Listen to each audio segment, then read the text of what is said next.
안녕하세요. 저는 30대 후반 여자입니다. 더럽게 방치돼서 악취가 나는 걸레를 빨래 비누에 락스에 다 써서 세탁해서 깨끗하게 만드는 것처럼 해묵어 악취가 나기 시작한 고루한 행동과 생각을 세탁할 수 있을까요?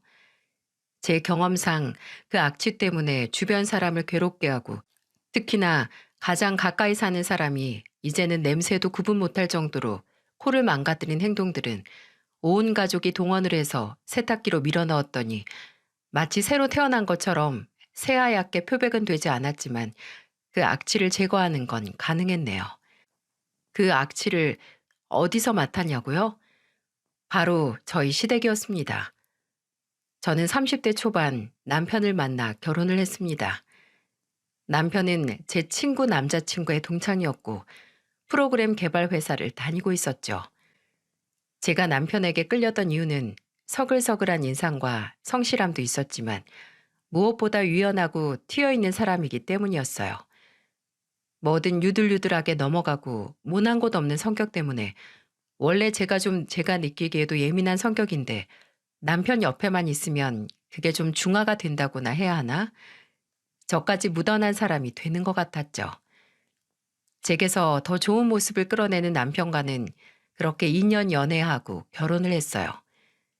저희 집에 와서 엉덩이가 무거운 적 없이 같이 밥 차려서 먹으면 바로바로 설거지하고 배달 음식 시켜 먹으면 용기 씻어서 바로 재활용하고 바닥에 머리카락 보이면 바로 돌돌이 들어서 구석구석 찢고 다니는 걸 보고 아, 데리고 살아도 되겠구나 했습니다. 남편의 가족은 연애하던 시절부터 시동생과 동서를 자주 만났어요. 그때는 동서가 아니라 시동생의 여자친구였던 시절이었는데 둘은 5년이나 연애를 했던 장수 커플이었죠.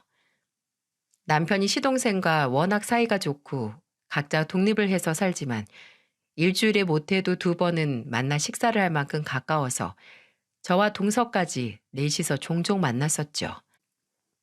아, 수임 씨가 군인이었구나. 저 직업군인 처음 봐요. 어쩐지 눈빛이 뭔가 달랐다니까요. 현탁 씨 아까 봤어? 수임 씨 앉을 때도 딱 각 잡아서 앉았었잖아. 군인이라고 듣고 봐서 그렇지 평소엔 그냥 풀어져 있는데. 그리고 언니 그냥 편하게 수임아라고 하세요. 저도 정은 언니라고 부를게요. 결혼 이야기가 나오기 전부터 이미 자주 만났었고 동서 성격이 워낙 좋아서 금방 친해질 수 있었어요. 남편은 시동생뿐만 아니라 집안의 막내인 시누이와도 사이가 돈독했는데요. 그 애틋함에는 남들이 모르는 사연이 있었어요. 아마 연애하고 막 1년이 지났을 때일 거예요. 남편이 시누이를 소개시켜 주고 싶다고 해서 흔쾌히 좋다고 했죠. 그리고 시누이를 만나기로 한 날 약속 장소에서 남편과 시누이가 탄 차를 기다리고 있었는데 저 멀리서 남편의 차가 보였는데 주차를 한 남편은 바로 트렁크에서 휠체어를 꺼냈고 조수석에서 누군가를 들어 올려 내리게 한 뒤 미리 편 휠체어 위에 앉혔어요. 휠체어에 앉은 사람은 바로 신우이였습니다. 그 전에 저는 이미 남편에게 들어서 신우이에게 뇌병변 장애 상급이었다는 건 알고 있었어요. 신우이는 태어나자마자 뇌성마비로 수십 번을 수술을 해야 했고 끝내 하반신에 장애를 갖게 됐다고요. 그 후에 신체 일부분에 마비와 언어 기능에도 일정 부분 마비가 와서 장애 상급 판정을 받았다고 했었죠. 이 말만 들으면 신우이가 잘 걷지 못하고 소통도 원활하게 되지 않을 것 같지만 그렇지 않았어요. 신우이는 발음하는 걸 좀 어려워하고 걸으면 몸 균형이 안 맞아서 일정 시간 동안 걸을 때 쉽게 피로해서 차로 이동하면 휠체어를 탈 뿐 겉모습만 봐서는 전혀 불편한 곳이 없는 사람 같았어요. 말도 얼마나 잘하는지 같이 식사를 하면 그 당시 유행하는 노래, 인기가 많은 연예인, 또 재미있는 사진이나 영상들을 모조리 알 수 있었죠. 그런 신우이는 신나게 저와 남편 앞에서 조잘조잘 말을 하다가 불현듯 본인 입을 막더니 그러더라고요. 어, 언니, 근데 제가 너무 시끄러웠죠? 죄송해요. 제가 말이 너무 많아서. 어? 아니에요.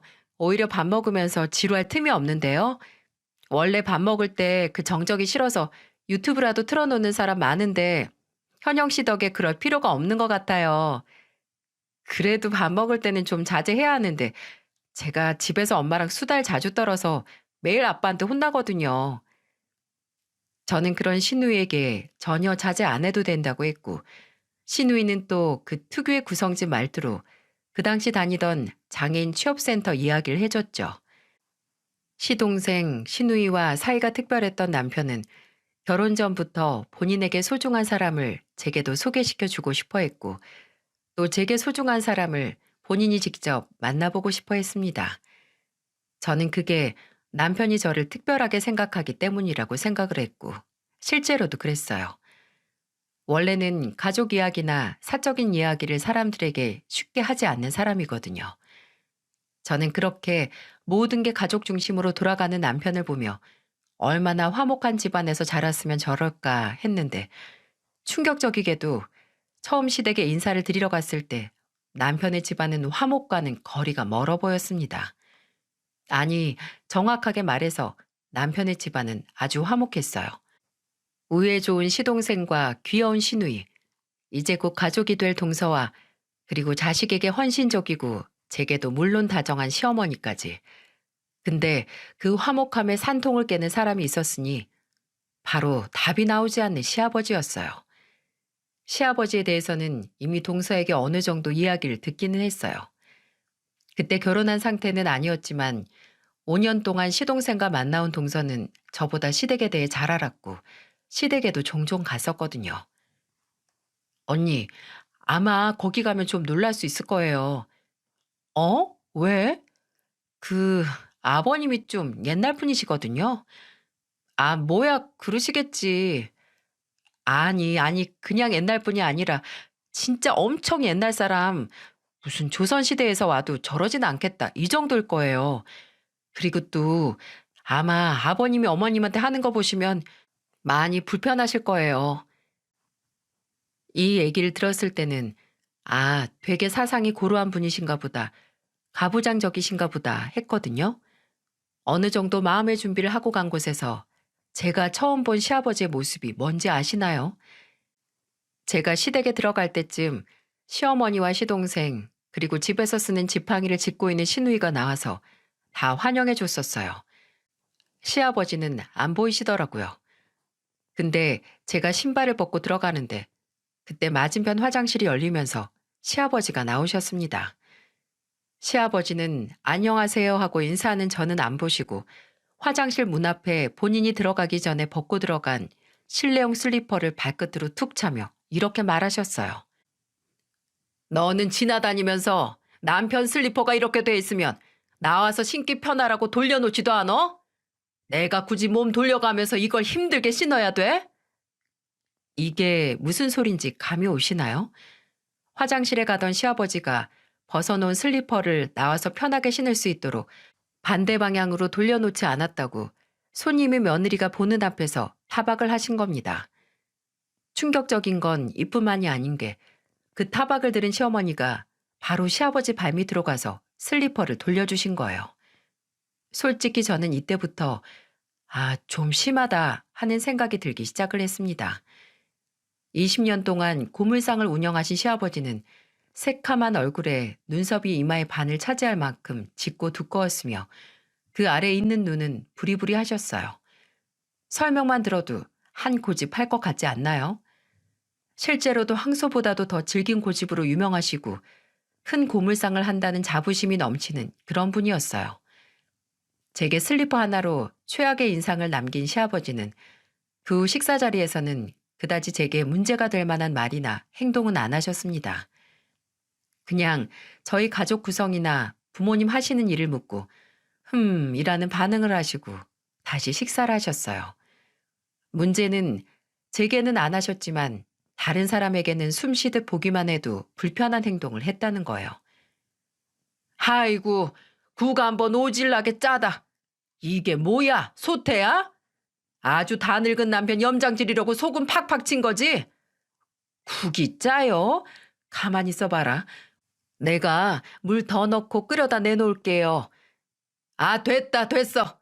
그러다가 물 조절 못하면 밍숭맹숭한 된장탄 물이나 먹으라고? 일 없어, 이 사람아.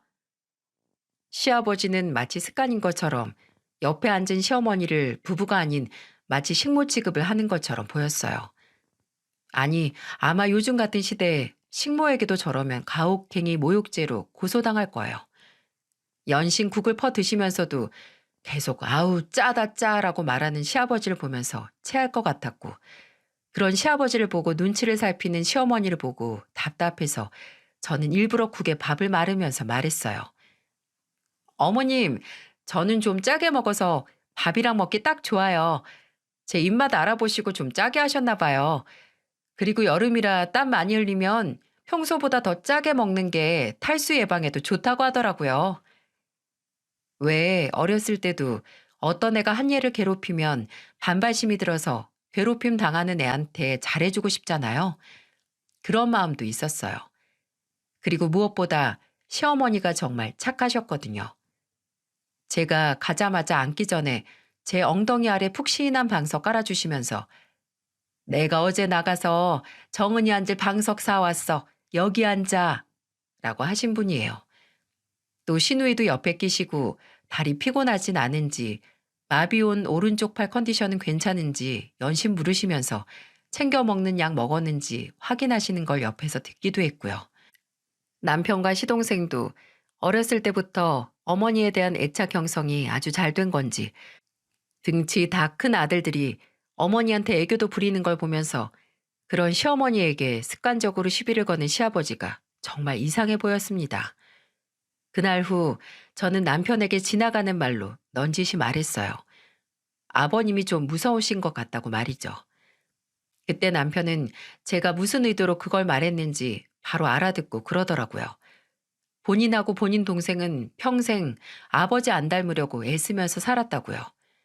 시아버지는 그 시대의 전형적인 가부장적인 아버지에서 한 단계 더 나가서 가족을 마치 소유물처럼 생각하는 아버지였다고 남편은 말하더군요. 고등학생 때까지는 남편도 시동생도 조그만 시아버지 신기를 거스르면 벨트로도 맞았고 의자로도 맞아봤다고 했어요. 머리를 자르고 심지어 손톱 자르는 것도 간섭을 할 만큼 통제가 심했다고요. 형제는 나이가 들고 몸집이 크고 본인이 알아서 밥 벌어먹고 나서는 아버지의 통제 아래서 벗어날 수 있었지만 가정주부로 종종 시아버지 고물상 일을 돕던 시어머니와 장애 때문에 늘 시부모님과 함께 살았던 시누이는 벗어나지 못한 거라고 말하며 이런 말을 덧붙였습니다. 나는 아직도 기억이 나는데 아마 내가 초등학교 2학년 때였을 거야. 그때 현영이는 4살이었는데 그때부터 아버지가 어머니한테 현영일 시설에 맡기자는 소리를 하셨어. 어머니가 현영이 보느라 아버지 고물상도 못 도와주니 시설에 보내서 거기서 키우게 하자고. 딸이 몸이 좀 불편하다고 바로 시설에 보내자는 게 부모야? 그때 어렸던 나도 아버지한테 정이 다 떨어졌는데 어머니는 오죽하셨을까. 근데 그때 어머니는 좀 무서우셨나 봐. 정말 아버지가 현영이를 버릴까 봐. 원래도 조용하시고 아버지 말이라면 다 듣던 어머니였는데 그게 더 심해져서 아버지가 무슨 말만 하셔도 벌벌 떠셨어. 실제로 아버지가 무슨 말만 나오면 현영이로 엄마를 반 협박하기도 했고. 일단 아버지가 버는 돈으로 현영이 복지관 가는 거나 병원비, 수술비 다 되는 건 맞는데 부모면 아픈 자식 그렇게 보살피는 게 당연한 거 아니야? 근데 어머니는 그게 혹시라도 끊길까 봐 평생 아버지 비위 맞추면서 사신 거지. 그 당시 신우의 나이가 20대 중반. 그러니까 근 30년 동안 시어머니는 시아버지가 죽으라면 죽는 신용을 하면서 살아오신 거예요. 그리고 근 30년 동안 이미 아예 복종하면서 사는 게 몸에 배고 마땅히 해야 하는 거라고 스스로를 속이면서 살아오신 겁니다. 여러분, 스톡홀름 증후군이라고 아시나요? 정신질환의 일종인데 흔히 피해자가 본인을 감금하거나 납치한 가해자의 편에 서서 본인은 피해자가 아니고 가해자와 같은 편이라고 생각하는 걸 말합니다. 그리고 그 피해자가 그렇게 자기 자신을 속일 수밖에 없는 건 살아남기 위한 수단이라는 거죠.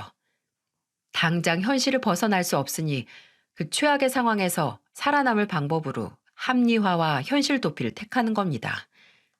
저는 남편에게 시어머니에 대한 이야기를 들었을 때 시어머니가 스톡홀름 증후군의 피해자 같다는 생각이 들었어요. 자식을 담보로 군림하고 가족을 통제하고 막대하는 시아버지 비위를 맞춰야만 본인이 살아갈 수 있다고 생각하시니 말입니다. 그런 시어머니가 어찌나 딱하고 씁쓸하던지 남편과 시동생은 경제적으로도 그렇고 시댁에서 독립을 한 후에 몇 번 시어머니께 시아버지와 이혼하라는 이야기를 꺼냈었다고 해요. 근데 그때마다 시어머니도 이제 와서 무슨 이혼이냐고, 네 아버지가 속은 안 그런데 일이 힘들어서 그런 거라고 애써 괜찮은 척 하시면 넘어가셨대요. 그래서 몇 번을 제안했던 남편과 시동생도 두 손 두 발 들고 포기했다고 남편은 고개를 저으며 말했습니다.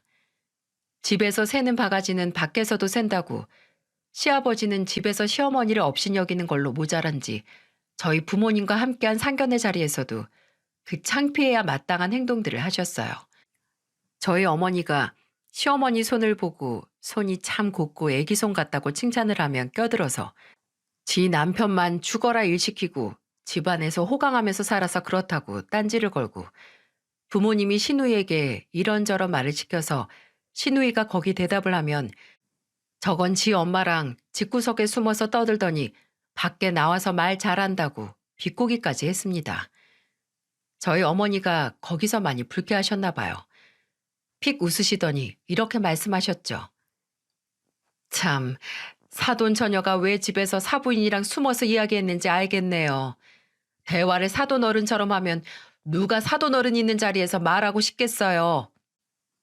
웃긴 건 집에서는 할 말 못할 말 구분 못하는 것처럼 생각나는 건 고물이 된 거름망처럼 내뱉는 시아버지가 가족을 제외한 사람들에게는 입도 뻥끗 못하신다는 거였어요.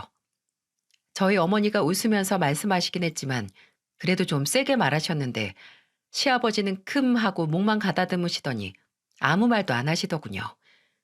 시아버지의 꼬장과 업신여김은 시어머니 그리고 종종 시누이 한정이었습니다.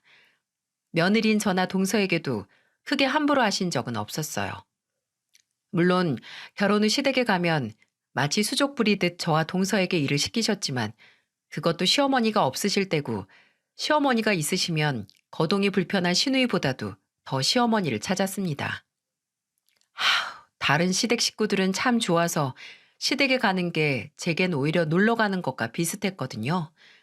근데 이 시아버지가 시어머니를 함부로 대하는 게 마음이 아프고 화가 나서 좋았던 기분이 시댁에만 가면 수십 번은 더 곤두박질 쳐졌어요. 제가 슬리퍼 사건 후에 또 한 번 경악을 했던 건 시아버지는 발톱을 깎을 때도 시어머니를 불러서 깎게 한다는 거였어요. 제가 충격에 실제로 그 광경을 보고 너무 놀라서 그 자리에서 뻥진 목소리로 우와, 7살 된 제 사촌 조카도 혼자 손톱 발톱 깎던데? 라고 말할 정도였네요. 그게 뭐 부부끼리 애정 표현 같은 거면 말을 안 하죠. 근데 누가 봐도 그건 시아버지가 시어머니에게 시켜서 강압적인 분위기 속에서 만들어진 광경이었습니다. 또 시어머니는 시아버지의 전화가 오면 정말 바람처럼 받고 바로 시댁으로 들어가셔야 했어요. 제가 시어머니를 모시고 주말에 맛집에 가거나 예쁜 카페에 가거나 하면 3번에 1번꼴로는 꼭 시아버지께 연락이 왔습니다. 여보세요? 나 그 정은이랑 있는데 아휴, 알았어요.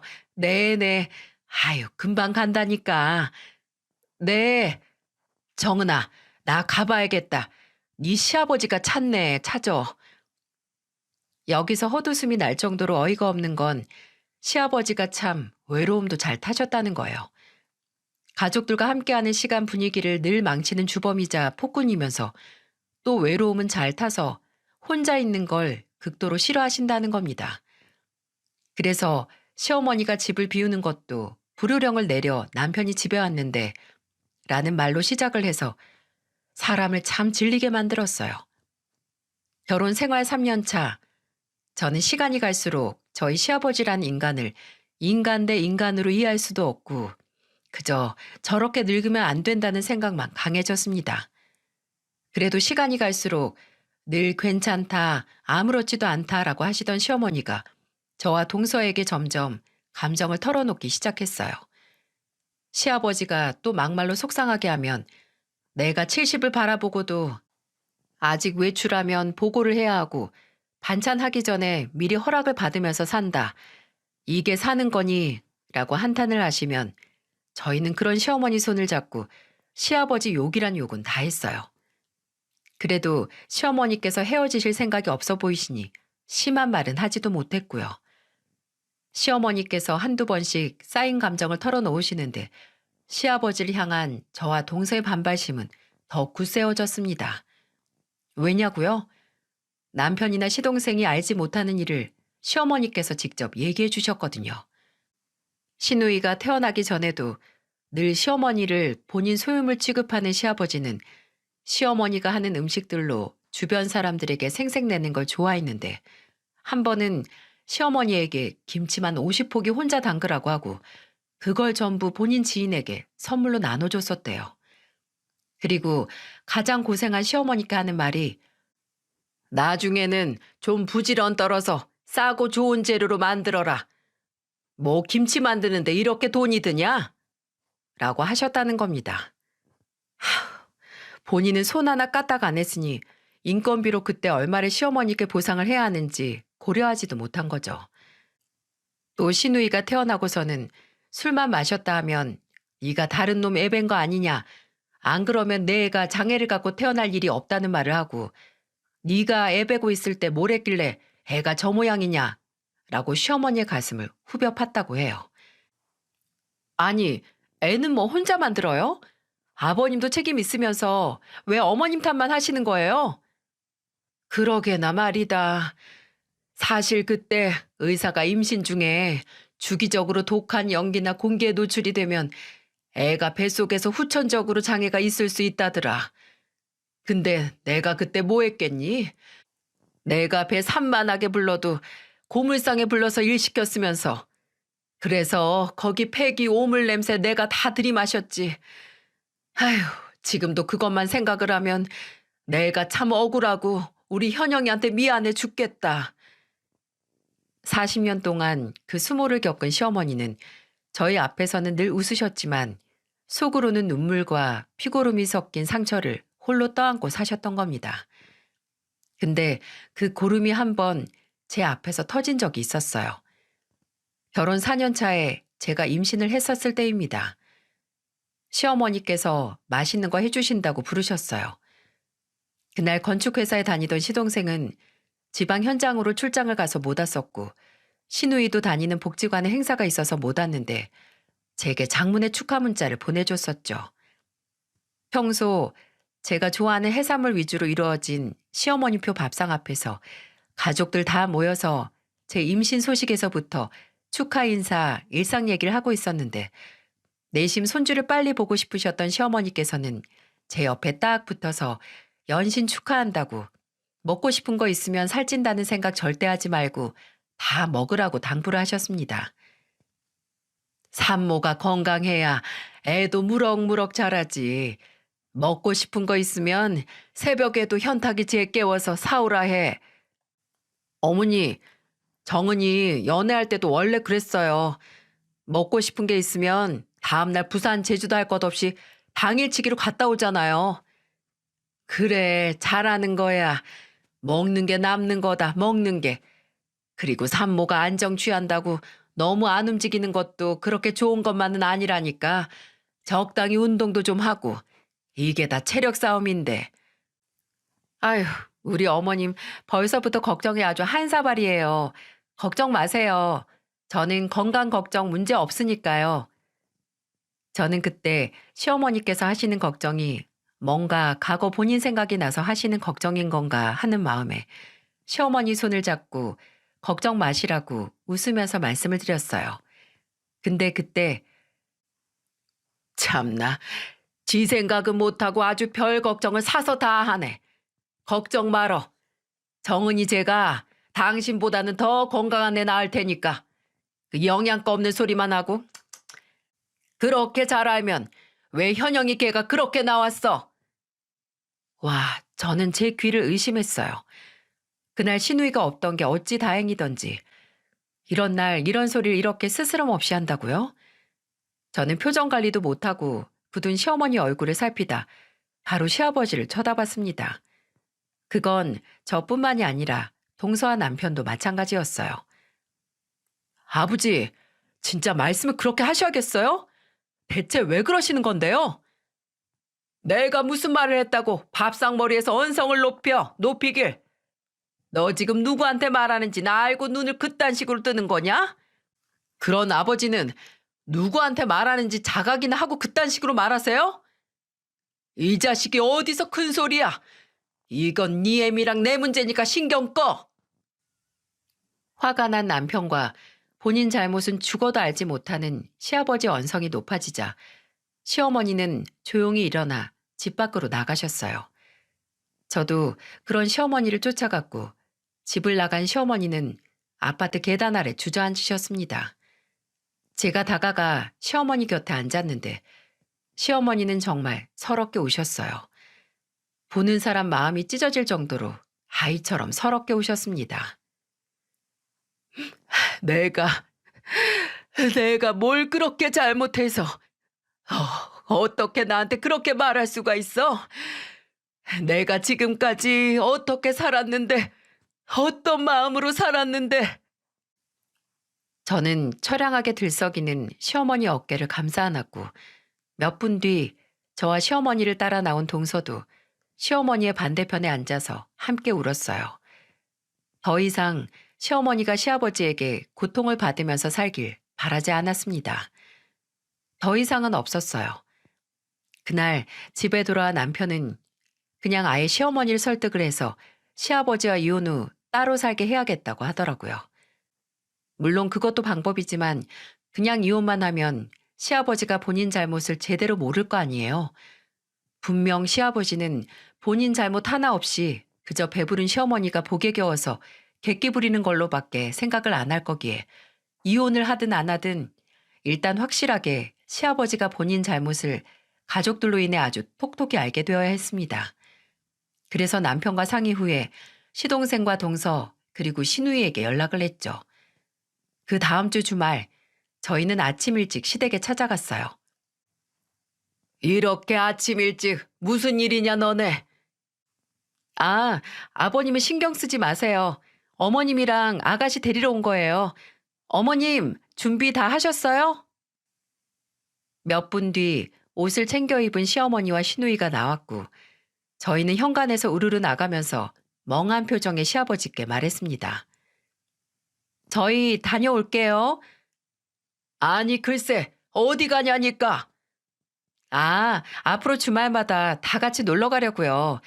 요새 날씨도 너무 좋은데 그냥 시간 보내기 아깝잖아요. 아버님, 어머님이 어제 저녁에 미역국 한 솥 끓여 놓으셨다니까 그걸로 저녁까지 드세요. 그리고 바로 나가서 가족들 다 같이 영화 보고 외식하고 2차로 맥주집 가서 술까지 마셨습니다.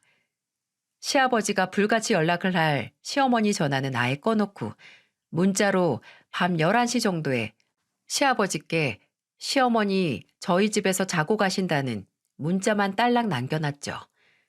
이게 무슨 상황이냐고요? 40년 동안 시어머니를 사람 취급도 안 하고 가족들 앞에서도 무시해서 평생 집안 분위기를 불편하다 못해 불쾌하고 암울하게 만든 대가를 치르게 하고 싶었습니다. 저희 모두 시아버지가 제발 가장 가까이 있는 사람인 가족에게 시어머니에게 했던 짓을 후회하고 소중하게 해야 한다는 걸 알길 바랐어요. 그래서 모순적이게 외로움을 잘 타는 시아버지를 외톨이로 만든 겁니다. 시어머니께서는 처음에 내켜 하시지 않았어요. 그랬다가 당할 후폭풍이 무섭기도 했고 아직 평생 본인 위에 군림하는 것처럼 살아온 시아버지에게 맞설 용기가 없으셨던 거죠. 그런 시어머니께 용기를 드리는 건 결코 쉬운 일이 아니었어요.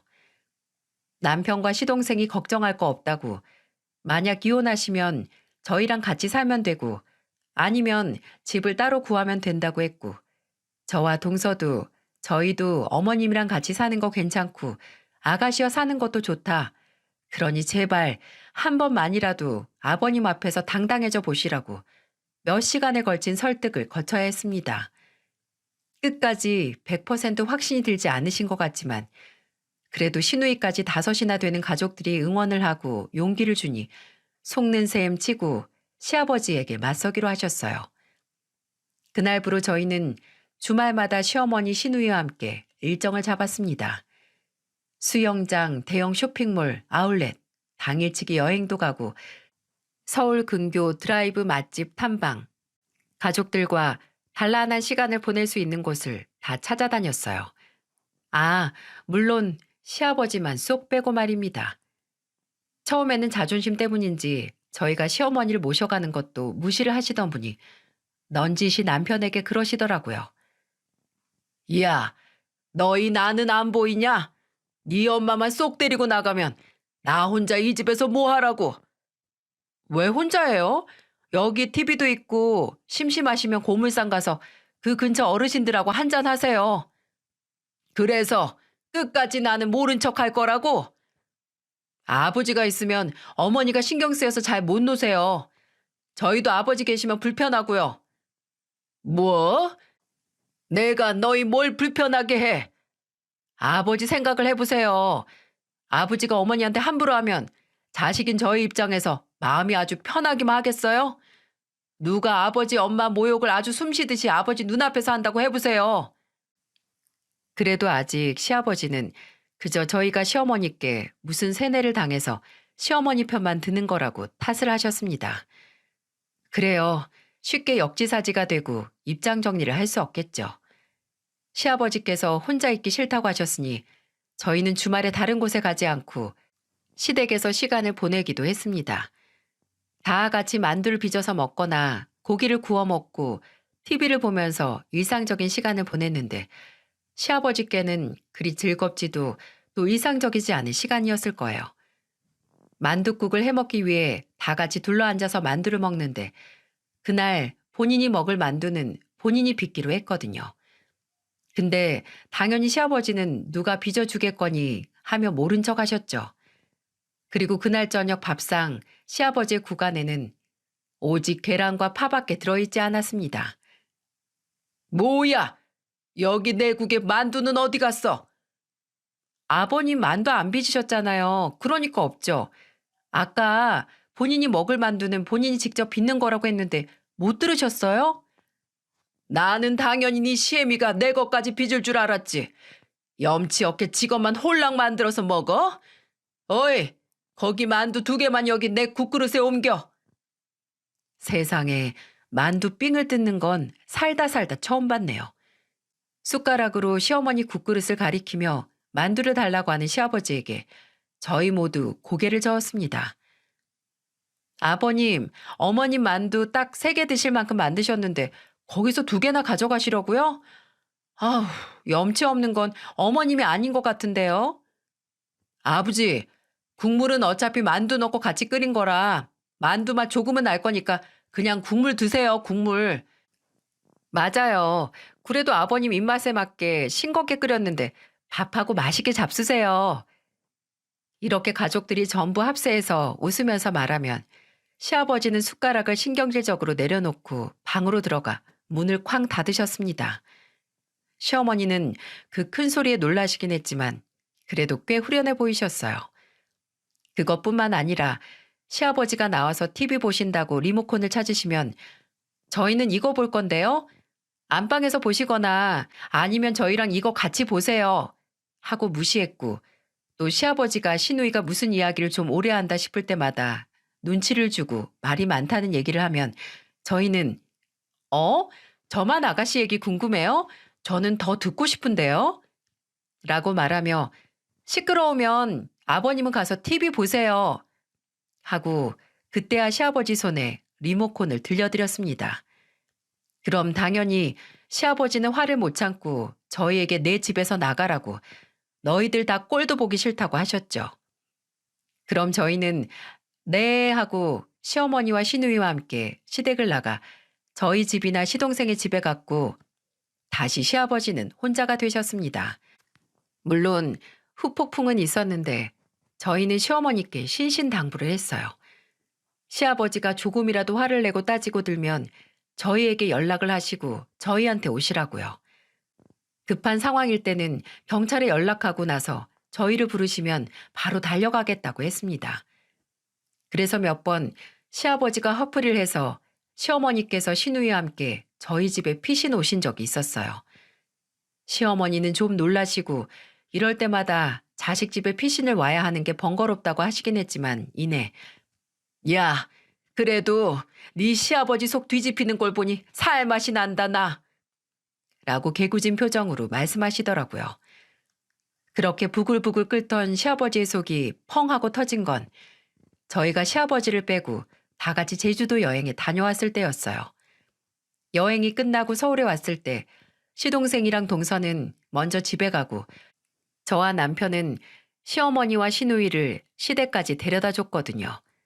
근데 아파트 입구 앞에 시아버지가 떡하니 저희를 기다리고 계시더라고요. 무슨 생각으로 말도 없이 집을 비워 집을. 연락도 안 되고 말이야. 정신머리가 썩어 빠져서는. 내가 애들하고 제주도 갔다 온다고 말했잖아요. 그럼 그렇게 통보하고 가는 게 잘한 짓이야? 아버님, 어머님이 잘못한 게 뭐가 있으세요? 그냥 가서 가족들이랑 즐겁게 시간 보낸 것뿐이 없는데. 몰라서 묻냐? 네 시애미가 지금 니들 주동해서 나 엿먹이고 있잖아. 아버지, 왜 어머님 여쭐 생각도 없으신데 혼자 잡수세요? 뭐야? 맞아요, 아버님. 어머님은 아버님한테 엿 안 주셨는데요. 그냥 이제 아버님 종노릇 안 하고 즐겁게 사는 걸 선택하셨을 뿐인데 왜 그렇게 열을 내세요? 혹시 어머님이 질투나시면 어머님께 사과하시고 반성하는 모습 보여주세요. 그럼 어머님께서 다시 아버님 저희 일원으로 받아주실지도 모르는데.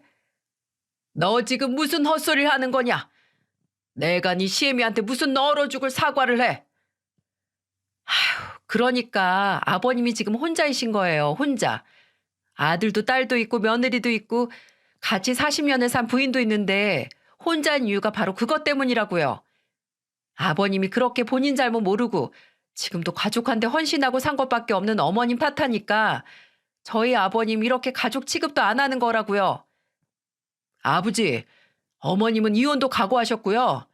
아버지가 끝까지 반성 안 하시고 바뀌는 모습 안 보이시면 지금처럼 아버지 외롭게 만들 거예요.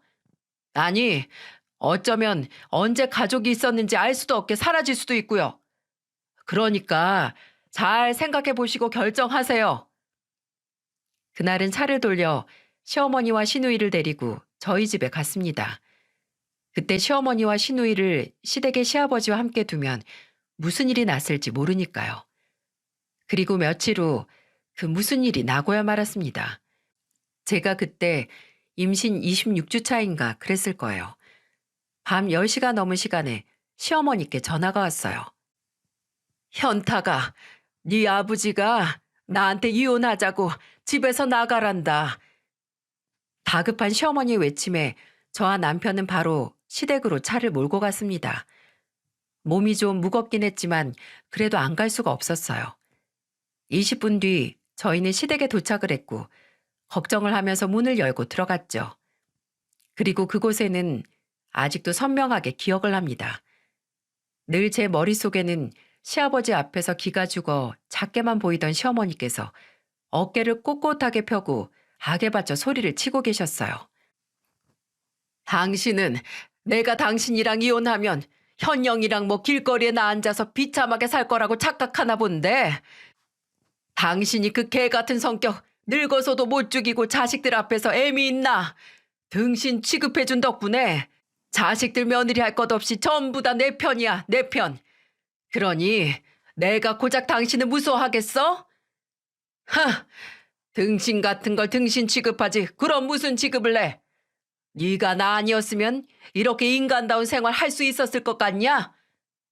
인간은 무슨 마누라 인간 취급도 안 한 노인네가 40평생 자식새 뼈가 빠져라 혼자 키우는 걸로 모자라서 당신 고물상 가서 밤낮 없이 일한 게 나야. 몸 불편하게 태어나긴 했지만 우리 현영이 당신이 어렸을 때 시설에 보내자고 했던 내 딸 현영이 지금은 그래도 마비됐던 근육 재활에서 혼자 밥 벌어먹고 살게 한 게 나야 나. 근데 당신이란 작자는 그저 평생 나 죄인 취급하고 내 죄책감 이용해서 날 노예 취급했잖아. 20년 동안 사람보다 쓰레기 고물 더 보고 살아서 당신 머릿속까지 고물이 됐는지 모르겠는데 이혼? 그래, 하자 해. 내가 70년 앞두고 어디서 막노동을 해서 혼자 벌어먹고 사는 한이 있더라도 당신같이 머리가 꼬물인 인간하고는 더 이상 못 살아. 시아버지 슬리퍼를 정리해주던 시어머니에게서 어떻게 이런 말이 나왔나 싶으시죠? 부끄럽지만 이건 저와 동서의 작품이었어요. 그전부터 시어머니께 시아버지가 무슨 말을 하면 이렇게 맞서라고 대본을 준비해드렸거든요. 어머님, 저를 아버님이라 생각하고 야! 라고 한번 말해보세요. 어서 크게 야! 하고요. 아, 예. 근데 난 이 시애비한테 한 번도 야라고 한 적 없어. 그러니까 연습을 해봐야죠, 연습을. 어서 형님이 어머님한테 늘 소리만 지르는 아버님이다 생각하시고 해보세요. 야, 어머님, 그래가지고 지나가는 개미도 안 놀래요. 더 크게 야, 야, 더 크게요. 야! 저희는 시어머니께 시아버지 앞에서 말하는 게 어렵다면 시누이를 한번 떠올리라고 말씀드렸어요. 그렇게 말하는 거 좋아하는 시누이가 시아버지 앞에서 눈치 보고 입도 안 여는 걸 생각하시면 그렇게 만든 시아버지께 악소리를 지를 용기가 생기실 거라고 말입니다. 그리고 그 효과는 대단했네요. 시댁에 들어서자마자 들리는 시어머니의 외침은 집안이 쩌렁쩌렁 울리고 시아버지가 입을 쩍 벌리고 바라볼 정도로 감히 다가가지 못할 분위기를 풍겼거든요. 저희가 도착했을 때 바닥에 액자나 휴지, 신문, 휴대폰 같이 자잘한 물건들이 던져져 있었는데 그건 시아버지가 처음에 던진 물건이고 그때 이혼 이야기를 꺼내길래 저희에게 연락을 하신 거라고 하셨습니다. 저희는 시어머니 물건을 간단하게 챙기고 시누이의 짐까지 챙겼습니다. 그리고 시아버지께 말씀드렸어요. 아버지, 저희는 어머니 편이에요. 이혼을 하시면 앞으로 어머니만 보고 살 거고 아버지한테는 절대 찾아오지도 않을 거니까 그렇게 아세요. 이 천하의 불효막심한 놈 같으니라고 네가 그러고도 우리 집 장남이야? 장남이니까 평생 아버지한테 고통받고 산 어머니 지켜드려야죠. 아버님, 아버님께 아예 기회가 없는 건 아니에요. 지금까지 수십 년간 쌓인 업보 반성하시고 어머니께 단 한 번만이라도 진심으로 사죄해 보세요. 이렇게 본인 고집대로 잘못 인정도 안 하고 외롭게 사느니 그 아집 죽이시고 가족에게 진심으로 사과를 한번 해보시라고요. 평생 안 해보신 거잖아요. 그리고 시댁을 나왔습니다. 가족에게 남김없이 버림당한 시아버지를 두고 말이죠. 시어머니는 저희 집에 모셨고 시누이는 시동생 집에서 지냈어요. 그리고 시아버지가 정말 말대로 이혼 소장을 보낼지 아니면 한 번이라도 진심 어린 사과를 할지 기다렸습니다. 근데 한 주, 두 주, 한 달이 지나도 시아버지께 아무런 연락이 없었어요. 이렇게 시간만 허비하다간 흐지부지 아무것도 아니게 될 것 같아서 저희는 시어머니와 상의 후에 시아버지께 이혼 소장을 보냈습니다. 그때 실제로 시어머니는 이혼까지 각오를 하신 상태였거든요. 그렇게 또다시 몇 주가 흘렀고 제가 출산을 얼마 남기지 않았을 때 시아버지께서 찾아오셨어요. 그리고 그날 시아버지는 시어머니에게 결혼하고 나서 처음으로 사과라는 걸 하셨습니다. 내가 잘못했어. 당신이 뭘 잘못했는지는 알고 왔어? 내가 잘못했다니까 그러네. 내가 저 당신 무시하고 그런 거 다 사과한다고. 나한테 몸 불편한 자식 낳았다고 죄인 취급한 건 왜 빼는데? 뱃속에 애 뺀 상태에서도 고물상에서 고물 쌓는 일 시킨 건 왜 빼는데? 평생 자식들 앞에서 늙어서는 며느리 앞에서 나 노예 취급한 거 왜 빼냐고. 그런 식으로 사과할 거면 사과할 생각도 하지 마. 내가 이 나이 먹고 못 돌아져서 잠깐 기분 상해서 여기 와 있는 줄 알아? 그럴 시간 있으면 이혼 소리에 도장이나 찍어. 그 이후로도 몇 번 시아버지의 허울뿐인 사과는 계속됐지만 시어머니께서도 받아주지 않으셨어요. 몇 주 뒤 제가 아들을 낳고 나서 시아버지에게 첫 번째 손주 보여드리지도 않고 심지어 연락도 안 하니 그제야 시어머니를 찾아오셔서 보기엔 진심이 좀 어려있는 사과를 하시더라고요. 처음에 집에 오셔서 고개도 못 들고 아무 말도 안 하고 거의 10분이 넘게 앉아만 계시다가 시어머니께서 날 저문다고 나한테 당신 정수리 보여주러 왔냐고 하니까 그제야 입을 여셨습니다. 당신하고 애들이 맞아. 내가 참 당신한테 못할 소리 많이 하고 살았어. 내가 인정을 해. 쓰레기 더미 사이에서 일하면서 쌓인 내 피로하고 스트레스 당신한테 다 풀었어. 내가 참 미안하게 생각해 여보. 그리고 현영이 우리 딸. 내가 어찌 그 애를 정말 버릴 생각으로 당신한테 그런 말을 했겠어? 내 자식이 몸이 불편하다는 걸, 이 백중식이 딸이 못 걷는다는 걸 내가 인정을 하고 싶지 않아서 그래서 당신한테 모진 말을 했어. 내 딸이 다리 못 쓰는 걸 내 탓으로만 생각하고 싶어서 그럼 당신 마음이 편해서 그랬다는 거야? 내가 정말 당신 정말 천하의 못된 인간이야. 당신 마누라가 자식 잘못 낳고 평생 죄인으로 살면서 마음 다 망가지는 거 보고만 있던, 아니 당신 손으로 망가뜨린 나쁜 인간이라고. 맞아. 내가 죽일 놈이야. 내가 나쁜 놈이야. 그렇게 말하며 끝내 눈물을 보인 시아버지는 시아버지에게 말할 수 없어서 당신에게 전하지 못했지만 나 같은 사람하고 살아준 걸 고맙게 생각을 한다는 말을 덧붙이셨어요. 그 말을 들은 시어머니께서는 가슴을 치며 그럼 그렇게 고마운 사람한테 잘 좀 하지. 어쩌다 이 지경이 된 건데 줄 상처 다 주고 이게 뭐 하는 거냐고 하고 울분을 내뱉으셨고 시아버지는 다시 고개를 숙이시고 시어머니께 미안해. 내 한 번만 기회를 줘. 내가 바뀔게. 라고 빌다시피 하셨습니다. 이걸 화해라고 해야 할지 해결이라고 해야 할지 모르겠지만 시어머니는 시아버지께 돌아가셨습니다. 시아버지가 시어머니께 한 사과 때문이라기보단 시아버지께서 시누이에게도 찾아가 사과를 하셨거든요. 못난 애비가 지금까지 너한테 준 상처나 내뱉은 말들 주워 담을 순 없지만 미안하고 또 미안하다고 용서해달라고 말입니다. 그 사과를 받은 시누이가 시아버지께 마지막으로 기회를 주고 싶다고 했기에 시어머니도 시아버지의 사과를 일시적으로라도 받아들이신 거죠. 시아버지께서는 시어머니 앞에서 약속을 하신 것처럼 달라지시긴 하셨어요. 본인이 직접 할 수 있는 일은 시어머니의 손을 빌려 하지 않았고 집에서 언성을 높이지 않겠다는 약속도 지키셨어요. 시어머니가 언제든 자식들 중 하나의 집으로 갈 수 있다는 걸 아셔서 그런지 지금까지는 그 약속을 지키고 계십니다.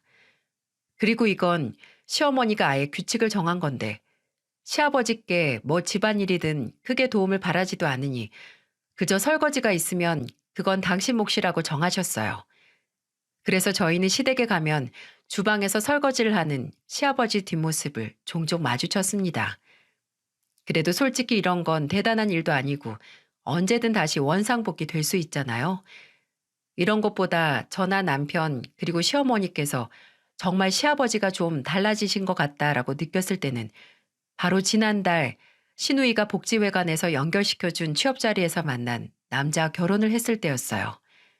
시누이의 남편은 청각 장애가 있었는데 그런 사위를 위해 시아버지께서 무려 수화를 배우셨더라고요.